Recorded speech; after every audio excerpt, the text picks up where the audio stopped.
If you've ever struggled with a difficult or a complicated quilt block before, you are going to love this super simple scrappy block I have to share with you today. There are a lot of difficult patterns out there that can be discouraging, or what if you need a quilt block for a fast quilt, a finished quilt that you need right away? Well, I want to show you my modified potato chip quilt block. You're going to love these changes. There are shortcuts that make it faster, make it simpler, and I love the results. I think you will too, especially some of the extra design options you can choose. I'm Leah Louise from Inspired Quilting by Leah Louise, and I'm going to show you step by step how to create my modified block so that you can do it as well. You'll see how simple it is, and you'll be making more than you know what to do with. This is a fun quilting technique that I think you're really going to enjoy. So go ahead and grab your scraps, get your rotary cutter. We've got some quilting to do. I made my first potato chip blocks a couple months ago. You may remember the video. I'll link it up above.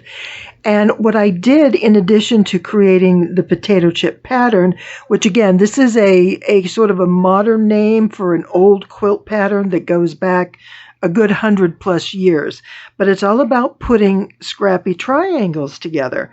And the idea is that it was a scrap quilt, and it's also based on the courthouse step log cabin pattern where you start from the middle and work out, working on two sides at a time. So in this particular case, what I did is I started with a square that is two equally sized rectangles, and then we put to the side the tops, the side, the top, and the bottom. And then that's the extent of the block. Everything that we use, this is 2.5 inches by 4.5 inches. The entire quilt is made with the same size fabric. So you can cut hundreds of these pieces from all your scraps, all your stash, everything that you have. Strips, I mean, this is perfect for leftover strips or charms. And you just cut a bunch of them and you start piecing them together. You start with the middle, then you add these two sides. Now, I did this and I made 20 squares. I wanted to alternate with black and white in here. I thought that would give it sort of a little bit of a modern flair, kind of a modern touch to the look of it. And it just, I think, looks really interesting. I like the idea of it. And so half of my squares have a black and color, and the other half have a white and color. And then as I put my blocks together, I will alternate that. So that'll further kind of, create a bit of a design and a different look to it. But these are wonderful because of the scrappy nature and what you can do with them. Now, when I get this piece together, these are 12 inches. They measure 12.5, but after they're sewn, they're 12 inches, and I have 20 blocks. So that'll be 4 times 5. And what did I say? 12. So that's 48 by 60. So that'll make about a nice lap size quilt, or a small lap size, but definitely doable. But you can see that you can just randomly make these in your free time using whatever fabric you have and use all that up and just pile these together and count them as you go and make it as big as you want. I mean, you could just put plenty of these together, make 50 of them, and, or do like 49. 7 by 7 would be a great size because 7 would be 84 inches. And, it's just great fun to look at all the different fabrics and how they mix together. Now, I loved making this, and I thought, okay, I bet there's an easier way about this. And what I wanted to do was kind of come in with more of a center square than all these pieces. So yeah, it changes the look, it changes the idea behind it, because it's not specifically all scrappy. What I want to show you is what I came up with. Now, I wanted to go spring. Look at the difference. Oh my goodness. Who says fabric? Color doesn't matter. Of course it does. You can make the same pattern repeatedly and have all these wonderful, wonderful different looks. But what I did is I found this pattern. This is called Wisteria. It's by Hoffman. Okay, hold on. I have the pattern here somewhere. Here it is. This is called When in Wisteria. And it's a Hoffman fabric, but it's from 2020. I couldn't find any more of it. I went to Lancaster, Pennsylvania last summer, and I bought 3 fat quarters of this. That's all they had, but I absolutely loved it. The colors, of course, it's watercolor, which I really, really like, and I think the colors are just spectacular. So 2 things that I did.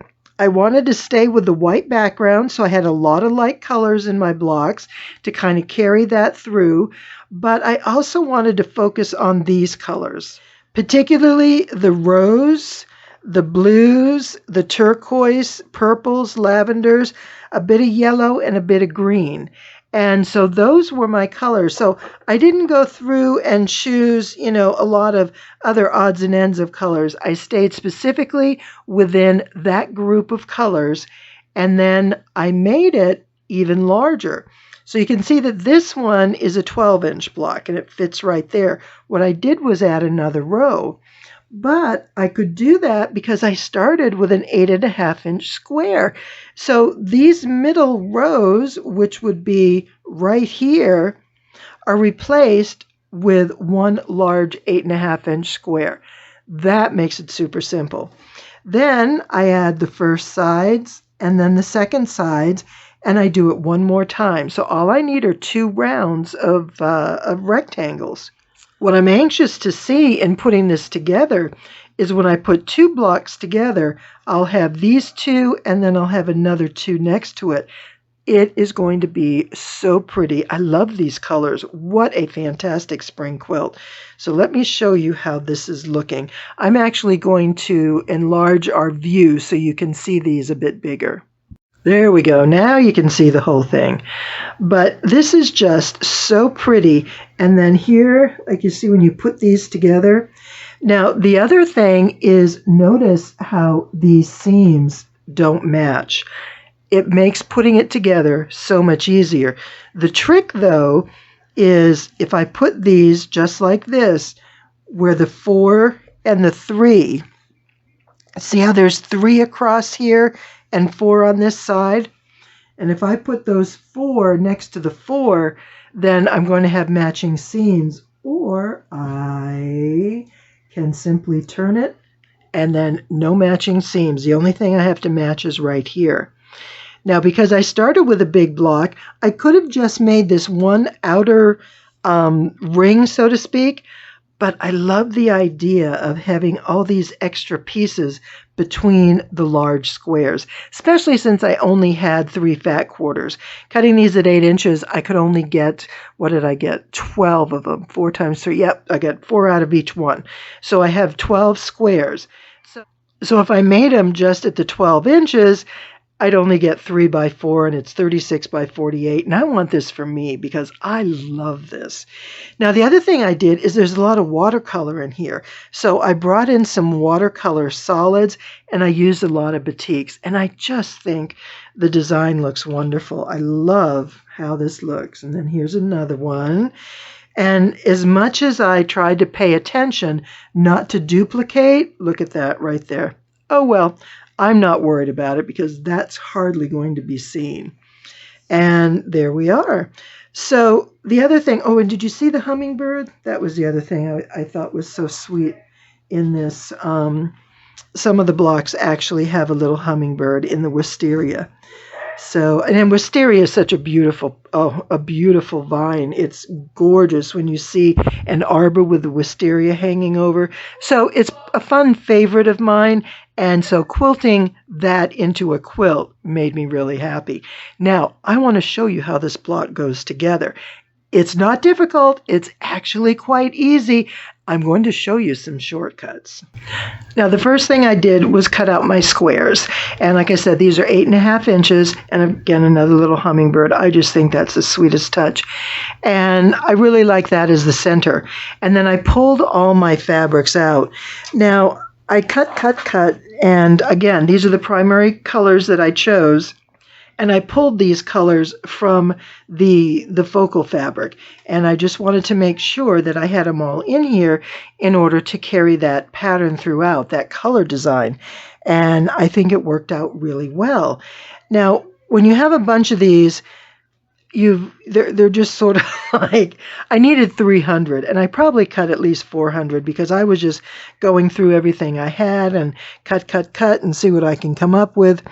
But what I found was easy is when we sew our center square, we're going to do a pair, and then we're going to do a pair and put it on each side. And you do that actually throughout the entire quilt. And that's what I want to show you. As a head start, I went through all my fabrics and, whoops, I don't know where that came from. We'll deal with that. There's going to be one missing, a strip, and there it is. But what I did is I went through and I paired up lots of fabrics and I just sewed them together. Because a lot of these are just pairs all the way through. So by going through and sewing these up ahead of time, it saves me a lot of time in assembly because this goes really fast. And then once this is done, you can, start on your colors. So what I did is I took my blues and sewed it to all the other colors. Then I took, say, a green and I sewed it to all the other colors. So I had a mix of all these different patterns, and that worked out really well. So I could just grab what I want and create my block. Now, when we make this, I just want to pull these parts out and show you. I want to start from the very beginning. We have our center square, and we add this row, and we add this row.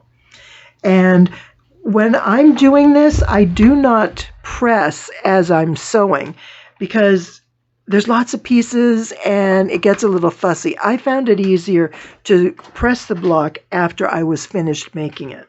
So I sewed these, I finger press it, and I sewed these. Now, the thing you need to consider is as you're doing it, think of it like a log cabin. When you sew this way, sew the seam down. When you come and do this one, actually turn your block and sew the seam down.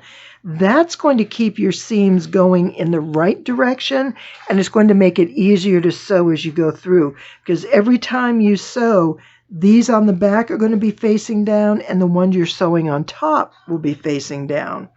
And that way, you don't have to worry about flip seams. That just worked really well for me. So I have this one, and then what I would do is this is what comes next, just like this. And we just keep adding and adding. And that's what I want to show you on the next one, that aside. All right, now this one. We started with our 2 at the top and 2 at the bottom. And then we put our 3 down each side, okay? So we start with our first row and then our second. So that's our first round, and then we do the second half. And 2 strips to 3 strips, just like that. Then what we do is we're going to add our next set of 3. And you see how these are all pre-sewn together. So when I'm ready to go, I've got these strips set. And it worked out really easy because if I had just a pair, like, let's see, where did those pair? They are. A pair like this, I could say, oh, I just need to add one of those, and then I have my 3. So if you do all these pairs ahead of time, it works out really well. So I've got that 3, and I have that 3. And then what I'm going to do is continue going around because this now is the first full round. So that means I need to add 4 more strips to complete this. All right, so let me show you what that next step looks like. So here we are. So I have the center, and I did 2. I did 2, and I did 2. Then I did 3, and I did 3. So that gives me my nice square. Now, the next row, I'm going to follow this. Remember, courthouse steps. We want to work from the same sides out. I will tell you, when I did those black and white ones, I didn't always follow that. And while the block will turn out the right shape, the right size, your pattern isn't going to fall in the same way. And my black and white, some of them were heavier on one than the other, and it wasn't really evenly distributed, but because there's 20 blocks, it's not really that noticeable. So if it's important to you, which it was for me on this one, I wanted this to be evenly distributed and evenly laid out so they all go together the right way, just because, I want to do it that way. That's how I want it to look. So you can see we have this, and there's our 2s. Then we start with the 3 and 3. So there's our beginning point. We do our 3 and 3. And what we're going to do as our last step is put the 4th row in, just like this. And so this works out really well. And you see how simple this goes together.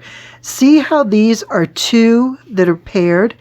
So if I had sewn everything together, like I did with these, sew them into multiple pairs, then I just had to put 2 together and this is done. 2 together, this is done. These, I had 2 that were sewn together, and I just added 1 more to make 3. So it's a very quick way to get through this in a hurry. And you don't have to worry about which colors are going together because everything is mixed. Everything is paired up with the others. It's not like all the blues have to be next to this, that, or the other. It's scrappy. All the colors are going to go together every which way. But what's great is because we use the color palette that we did that works with the focal fabric, then you're going to have a really nice layout. And I am so excited about these quilts, these quilt blocks, and I cannot wait to see how it's going to look when this goes together. But today we are focusing on how to make it, how to make this easy block. There's too many quilts out there that you can spend time on, get frustrated with, and not end up with the results you want when you want it or when you need it. Not the case here. This is quick and easy. And like I said, sew up those pairs ahead of time, and you're going to be so happy with how well that turns out. And, you can turn your blocks every which way and see which you like next to each other. Whoops. Well, see how this is 4 and 4 as opposed to 4 and then the 3 set? I want to make sure that those seams don't match up exactly together. And so I can keep turning it around and just see what I like best. And it works wonderfully. This is a fantastic pattern to use. This is a great way to do it. And if you have focal fabric you love, or maybe there's a pattern, a novelty print, something of that nature, or maybe you have a fun little, you have embroidery, or you like to do applique, or your kids have some artwork that you've copied in and made fabric out of it. There's so much. This is such a great way to put a border around a block. And I just love the idea. Okay, so I've said that a lot, and I think you've got the point I'm trying to make is that you will really enjoy this, and I hope you give it a try. When I get this finished, you're going to see it. I can't wait to quilt this and then the black and white one. They are going to be gorgeous. I'm so glad you're here with me today and you check this out, and I hope you're excited and inspired to do your own. I mean, the other thing I was thinking about is Christmas. Oh my goodness, get, some fun Christmas trees or stars or ornaments. You can buy the fabric and you can cut those pieces out and applique it on. Oh, that might be my Christmas quilt this year now that I think about it. What a great idea that would be. It's so simple. And it's a great memory quilt. Just think, you can put photos, but you can also put pieces of clothing, or what was the other thing I was just thinking? Kids' artwork, just all those kinds of ideas that you can use in the center and make gorgeous quilts that are meaningful to people. And I really think this is going to be a great success for you. I know I'm excited about it. Thank you so much for being here. Thank you for following along and watching. And I hope you're excited and you'll be making one of these soon. Let me know how it goes for you. Thanks so much for being here. As always, it's a pleasure. Have a great rest of your day.